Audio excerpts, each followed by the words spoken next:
Hi guys, welcome back to another series of Emmy's Discovery. And today we are going to be discovering a skill called barbing, a skill that is well appreciated all over the world. And the personality that we're going to be studying is actually someone that has done over 5,000 haircuts. That's crazy, guys. Before we go into the video, please do well to subscribe if you are a new subscriber. And let's meet with our guest.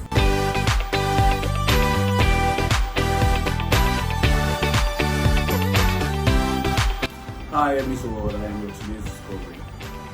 Thank you once again, Mr. Ra, for having this interview with me. Thank you so much. Thank you so much. Is it just me, or is it that most barbers, is it that you are having much hair or much beard? Because you're actually having much beard. Yeah. And me also, I'm mostly barber and I have much hair, so how does it feel? Well, I would say it's personal. For me, personally, I like keeping it. Okay, much beard. I'm hairy, so I just keep it. Me too, I'm also hairy, but I still trusting God for something.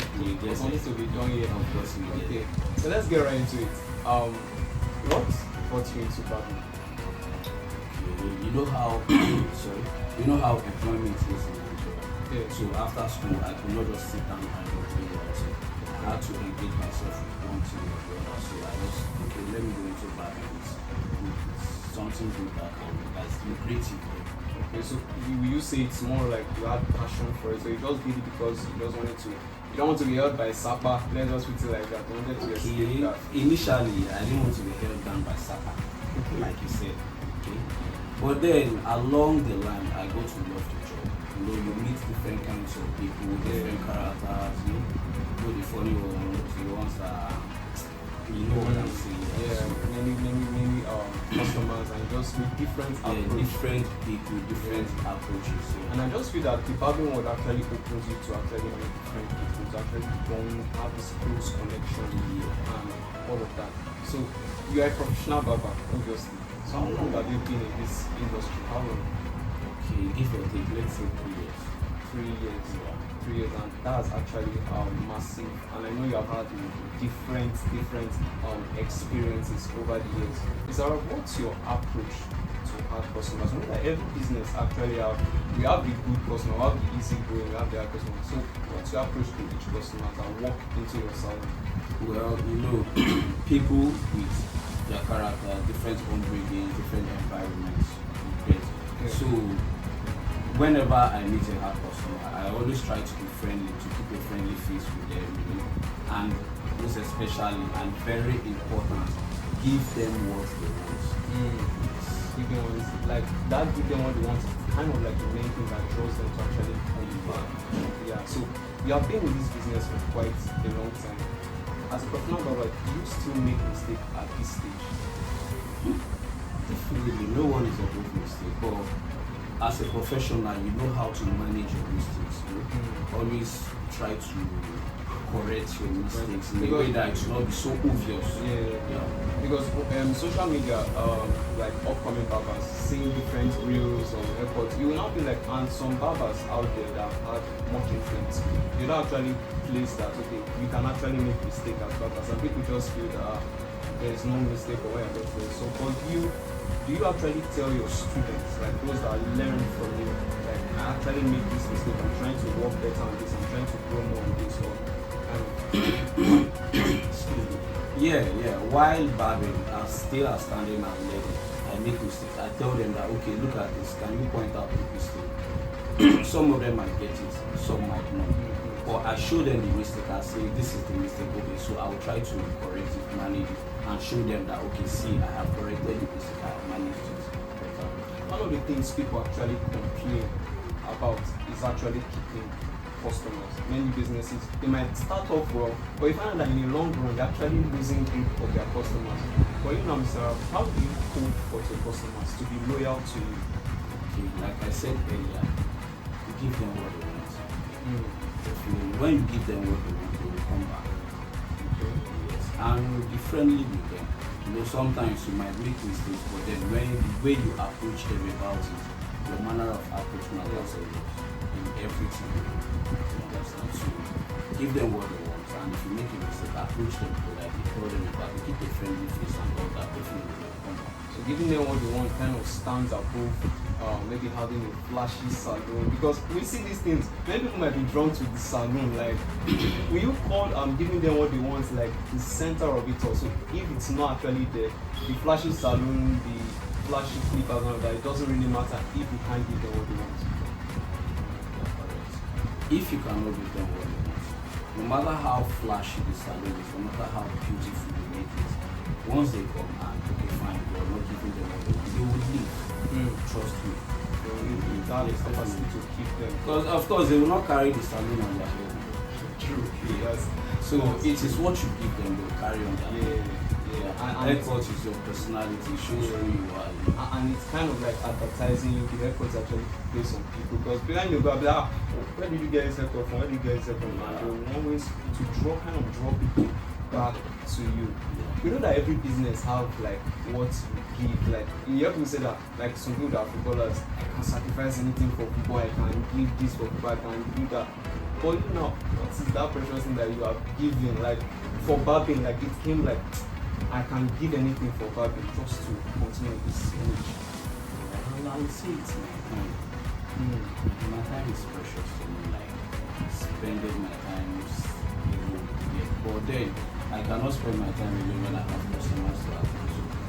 So I sacrifice my time. Time is like everything. The time to customers and everything. Everybody has a bad day. Definitely. Everybody has a bad day. I remember me when I was bad one time. I think I made a mistake. I knew I made a mistake. The person was like kind of okay. He saw the echo like, it's very good. You saw you. As he left, me I knew deep down I knew I made a mistake. So immediately I ran home and he came back that same day. They were shouting, they were complaining, where's the boy that battled? So they could not find me, and I made sure I did not come back. Do you still have such worst experiences like that for yourself? Why starting off, or even as a pro?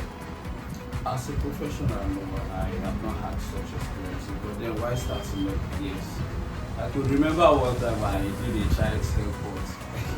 He came back that day for correction and all that. Yeah. Oh, my boss actually assisted me to correct it and all that. But people that don't actually have boss, like me that day, my boss was not around. So I was like the only one. Just imagine the person came back, my boss is not there to save me, I'm gone, that kind of thing. So in Nigeria as a whole, there's this kind of downplay they give to battle, like they say it as a waste of time, nothing. To you now, it's your profession, and I know you'll be hot in some way, but how do you think Nigerians are going to see battle? Like, what's their way? Okay. I think they commonize barbing in Nigeria. Is it because the barbers are not good enough, or? Of course not. The barbers are good, like very good. Yeah. But I don't know, I think it's just something in Nigeria, they just commonize barbing, of which they are not supposed to. Because barbing is a very lucrative job. Yeah, I have apprentices, okay? They come and they go. Their parents send them here to come and learn barbing if it's not something good. You understand? Yeah, so will you say it's because you said definitely it's not the professional, it's not the effort, but is it how the packaging is? Maybe that's because most people there's this kind of, I know you know what I'm saying, like my barbing, my bed, it's not something. Even many parents will discourage their children to actually learn these skills. And there's actually a danger point at the ending, because if most of our barbers being advanced or getting families, definitely they might want to shift attention, maybe not doing barbing again or doing some other thing just to meet up with the bills and everything. So who are we now going to hand over this industry to?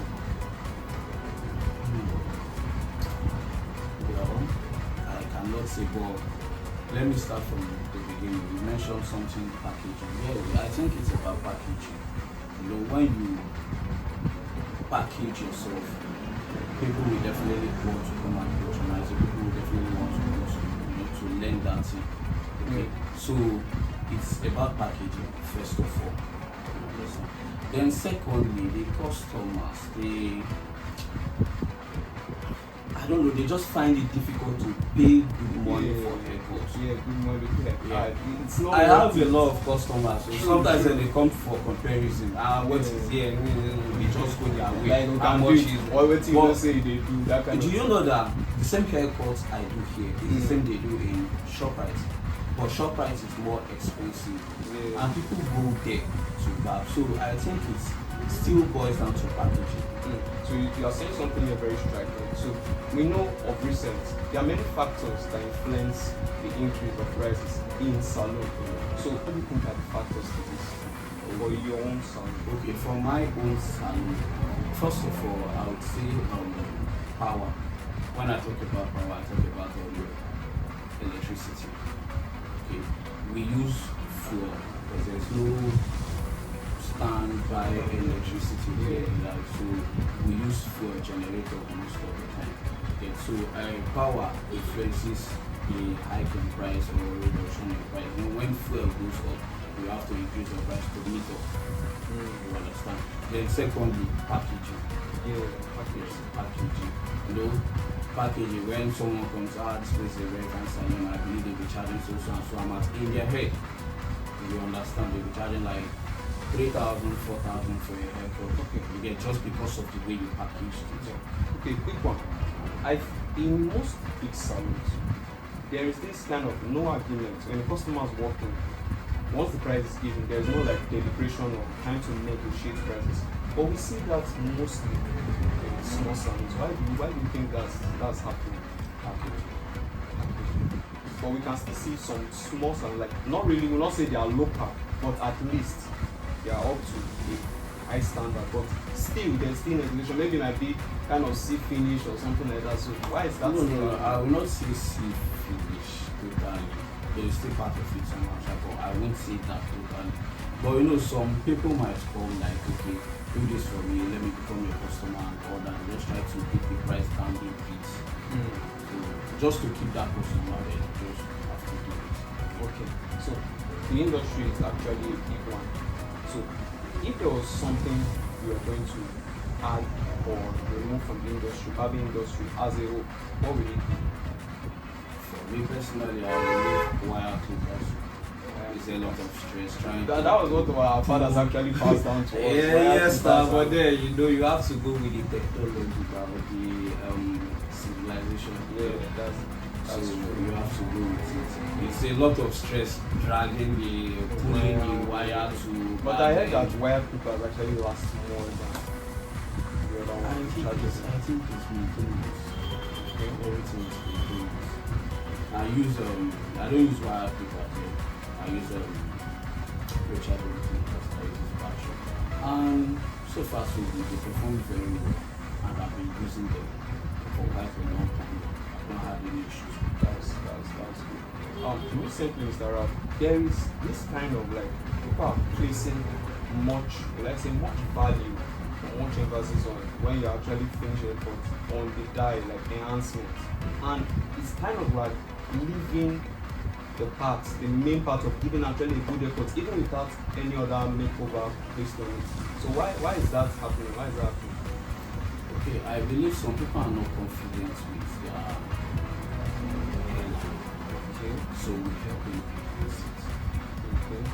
But sometimes many barbers use those enhancements to do a cover. Like if a barber has done the wrong haircut, it might just be like put the enhancement, just dial up the, and the person in the shop be like, I look very good. But once they go home, they wash it off, they actually see the real image. So how can you stop that? How can the barbing industry stop that?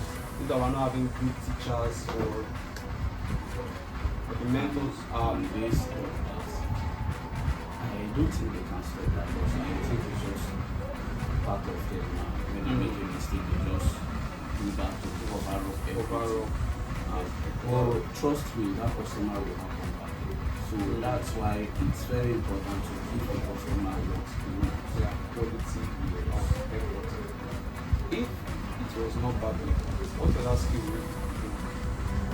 I really love, I always have this thing for engineering. Simply I would have gone into that as well. Engineering. So That's actually a good one. But in barbing as well, like for me now, one of the things that gets me, let's say, just plugged to barbing is the point of actually blending. Like when the hair is just once you are blending, it's coming together as if you are eating, you are enjoying the food, that kind of thing. So what gets you on when you are barbing? I think it's blending also. Yeah, there is this inner joy I get whenever I see a customer's hair is well fitted. Well fitted, and customer just fits in all around. Okay. So what will you now say to customers? There are some customers now, they walk into your shop, and you know very well, you as a barber, you're in the right place at right there. They'll be like, they'll be insisting, they want a particular haircut. When their hair does not fit that haircut. So how will you come I in will there? try to convince you that okay, this haircut is not good for you. How about go for this one, go for this one? But, you know, some people Some are will stubborn. be that one. I'm getting there. Some people are stubborn. So I'll just give them what they Okay. What they want and they just do. And many a times they'll come back and be like, you knew, you did not tell me something. Like, you might still even blame yourself for not even seeing ahead. I'll just keep a friendly face atmosphere and I'll say, okay, sit down and do this. We'll do it next time. Yeah, that's it. That's what I do. The barbing industry, just like you said earlier, is actually a big industry. And definitely there are many newbies in this space.